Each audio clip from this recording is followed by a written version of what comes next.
the imperial system. So yesterday we looked at the SI system, which is somewhat a combination of the imperial and the metric, but it's more metric than imperial. The imperial system, where would you see the imperial system being used a lot nowadays? United States.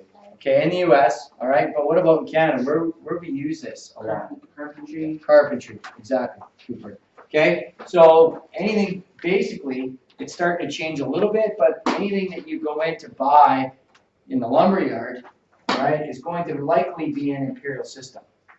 Okay, so we still have to get ourselves familiar with it, and we still have to understand it. So you look on page 5, and it gives you your typical units, your mile, your yards, your foot, your inches. But the difference between the metric and the imperial in terms of us doing the actual measurements is you're going to measure in fractions for the imperial system. And most of your rulers should be about a 1/16 of an inch. So each tick would be a 1/16 of an inch if you have an imperial ruler. Whereas if you're using the metric rulers, they're going to be to the smallest millimeter. All right, they'll give you 10 millimeters and they'll give you each tick for that. Okay, so today, which means that we're going to, number one, we're going to have to learn how to use the fractions. And number two is we're going to have to learn how to use the fraction button on our calculators for those that have that button, that luxury. Otherwise, you're going to have to change everything into common denominators and use it that way. Okay, so let's just flip over. Let's look at an example on page 6. Mary and Ling need to determine the area of a room they wish to paint. The room is rectangular with one window and one door. Mary measures the perimeter of the room to be 52 feet and the window to be 1.5 yards by 2 yards. Ling measures the height of the room to be 96 inches and the door to be 78 inches by 42 inches. If only the walls are to be painted, what is the area to be painted and measured in square feet? Okay, so I guess the first thing that we want to do is we need to find out what the area of all the walls are, and then we'll subtract the door and the window. Does that make sense to everybody so far? Okay, so what is the information that it gives us? It says the perimeter of the room is to be 52 feet. Ling measures the height of the room to be 96 inches. And the door to be 78 inches, if only the walls are to be painted. So what can we gather from this? How can we find out? Don't we have to change everything to square feet? Not square feet yet, but feet, yes. Okay, so let's first of all see if we can, okay, let's do that first. All right, so let's look at the window. So we'll start with the window's measurements. Oh, perhaps. Okay, so we've got the window first. Okay, and the window's measurements are what? 1.5 yards by 2 yards. 1.5 yards by 2 yards. Right? Okay, so how do I convert yards to feet? 1 yard is 9 feet. 1 yard is 3 feet. 3 feet. So let's change this then. So let's go 1.5 by 3 and 2 by 3. So we know that that's 6 feet. What does 1.5 by 3 give us? 4.5. 4.5? Sure. So we'll go 4.5 feet. Okay. So to multiply this using your calculator, okay, if necessary, I would change that to 1.5 and I'd times it by 3. If I didn't have the calculator, if I have a calculator button that is an A, B, or C button, which we'll get into right away, okay, you can put 1.5 times 3. Or how else can I multiply that? How do I? Okay, I could change it to a decimal, sure. But as a fraction, how do I multiply these two? Does anybody know how to do it without using a calculator? Yeah? Change it to improper. So how do I change that to improper? You take the 1 times the 2. Yeah. Add it Okay, excellent work. I take the denominator, which is 2, multiply it by the 1, and then add the numerator, which is the 1 on top. So that changes it to 3 over 2. Then I multiply that by 3, which is the same as 3 over 1. So when I multiply fractions, we need to know this, right? How do I multiply a fraction? Across the top and across the bottom. So 9 over 2, which is 4.5. Okay, so far? All right, so that's good. We have a lot of fraction work as we go ahead, so we want to make sure we've got a pretty good idea of it. Okay, so now the dimensions of the door. The door is 96 by, let's just put it down here. The door is 96 inches high. Is that right? No, it's not. It's 78, isn't That's it? the height of Yeah, 78. it. Yeah. All right. Thanks. So 78 inches. 78 inches by 42 inches? Yeah. Excellent, thank you. Okay, so now I've got 78 inches. How do I get that into feet? Yeah? How come? 12 inches in a foot. So my ratio is 1 foot to 12 inches. So I divide it by 12. Okay, well, how do we make out there? 6.5. 6.5, 6.5 feet. Beauty. And then what about 42? 3.5. 12 inches, 3.5 feet. Okay, so far so good. How do I find the area of these two? Times the height by. Okay, so now I want to find the area of this because I'm going to have to subtract it from the area of the walls. So that's length times width. Agreed? Okay.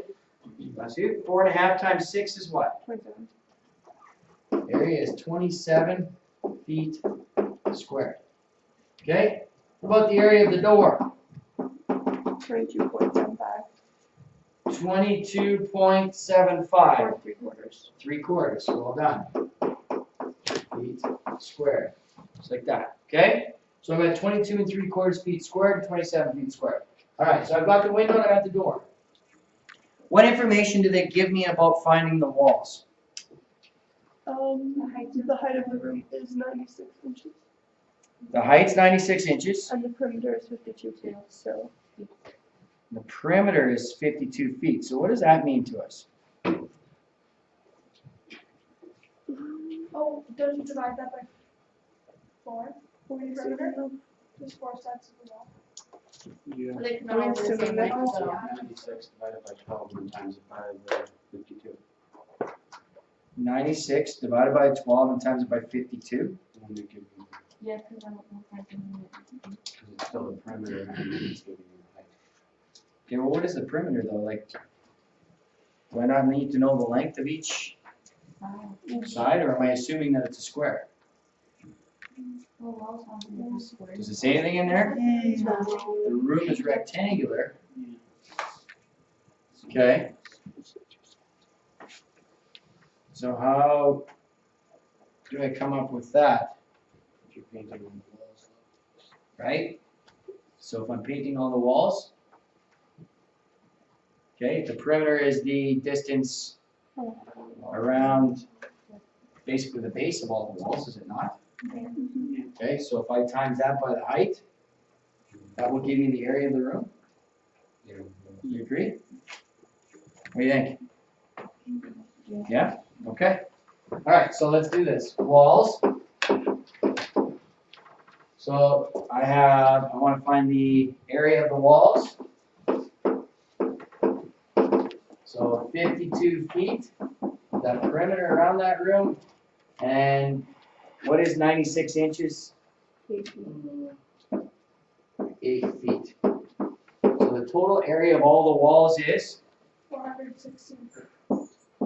416 feet squared. Okay? And now, I'm gonna take that value, I'm gonna minus 27 feet squared. And I'm gonna minus 22 3/4 feet squared. And I'm gonna end up with 366.25. 1/4 feet squared. Does that match up with our book? Yep. Okay. Beautiful. Okay. Now, I have a couple things I want to show you. See? First of all, any questions about how we did this? Does everybody know the conversions? Inches, feet, yards. Okay. The one you probably don't know. Does anybody know yards to miles? Without looking. 1760 or something. 1760? How many feet is that?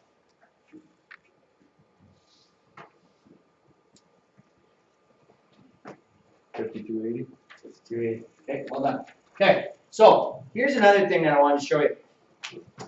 How do I convert? So right now, and we're going to get into this a little bit more as we go here, but how do I convert if I had, let's say I had square yards and I wanted to convert them into square feet. So if I had square yards and I wanted to convert it to square feet, how do I do that? Anybody know what the conversion is of square yards to square feet? 1 square yard is 9 square feet. What are you looking off of? Cheater. How am I supposed to know off the top of my head? That makes sense. That was the point of the question. That's 3 by It's great. We established you can also read sound. 3 by 3 though, so. Okay. All right. So yeah, that's where I'm going to go with next. Thank you. Okay. So, Sammy, without reading it off the page, okay. Here's what I'm going to show you. This is a neat trick because it works also for volume. So if I want to know the cubic yards to the cubic feet or whatever. So what I do is I draw myself a square. And I'm going to draw myself 1 square yard to find out what the ratio is. So what is 1 square yard? 1 yard by 1 yard, correct? Yep. So that gives me 1 yard squared. Right? So now, let's convert that yard to feet. How many feet in a yard? 3. 3. So I've got 3 feet by 3 feet, which gives me what? 9 feet squared. So there's your ratio. So if you have to convert, you don't necessarily need to change each individual measurement from yards to feet. You can just do it using the areas by going 1 to 9 as your ratio. So if I had something that was 54 square yards and I wanted to know what it was in square feet, I can do it one of 2 ways. The first way is to know that it's 1 square yard to 9 feet squared. Okay? What is 54 divided by 9? 6 feet. So actually, I got this upside down. Let me do this again. I messed this up badly. Sorry, guys. Capable of making mistakes. 9 feet squared on top over 1 yard squared on the bottom, which equals. So it's 54 times 9. 64, 86. 486. Okay, feet squared. So that's one way to do it. My yard squared cancels, right? The second way in which you can do this question, I like this way because I can see it. All right? For those of you that don't need to see it, the second way in which you can do it is you know the conversion is 3 feet to 1 yard. But how do I get that 1 yard to become a squared value? I have to square it, right? And whatever I do to the bottom, I also have to do to the top. So that would also get you to the same ratio, which is 9 to 1. Okay? But by drawing it out, especially when it comes to cubic yards to cubic feet, meaning you have volume involved, this is the best way to do it. All right? And when you're doing it, bless you, when you're doing it with metric, Okay, it works the same way. So if you have to change, let's say, cubic centimeters to cubic meters, that's the best way to do it. Change it before on a small diagram and then use your ratio there. Okay? All right. Go to page 9 now.